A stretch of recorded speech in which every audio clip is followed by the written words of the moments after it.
இரவு அமைதியில் ஒரு கனவு பிறக்கிறது. சோழனின் இதயத்தில் ஒரு ஒளி பிரகாசிக்கிறது. இறைவனுக்காக ஒரு கோவில் நிறுவுவேன்.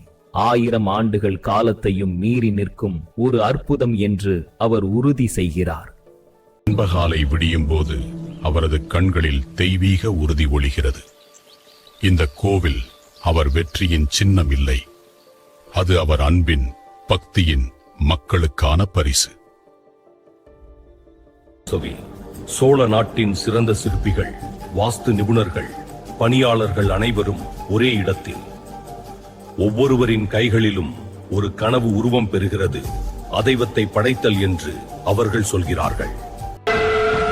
தஞ்சையில் முழங்கும் மத்தள ஒளி சூரியனின் முதல் ஒளியுடன் ராஜராஜன் அடிக்கல் வைப்பது.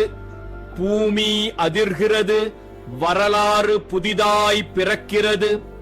இதை திருநாட்கள், மாதங்கள், ஆண்டுகள், சிற்பிகள் கல் சேர்க்கிறார்கள். ஒவ்வொரு அடிசின்னத்தில் பகுதி, அன்பு, அர்ப்பணிப்பு.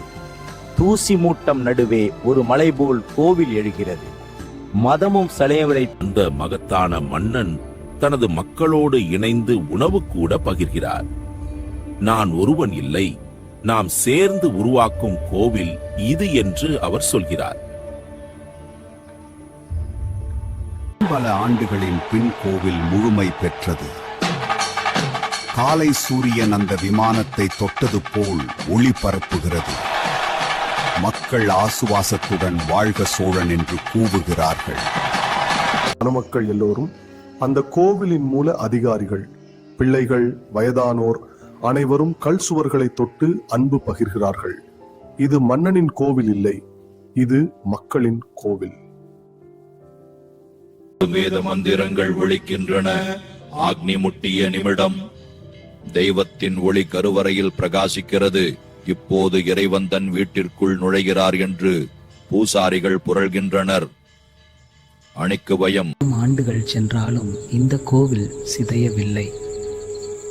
சோழனின் பக்தியும் அறிவும் இன்றும் இங்கே ஒலிக்கிறது. இது ஒரு கட்டிடம் அல்ல, நித்தியத்தின் கதையாக நிற்கும் பெரிய கோவில்.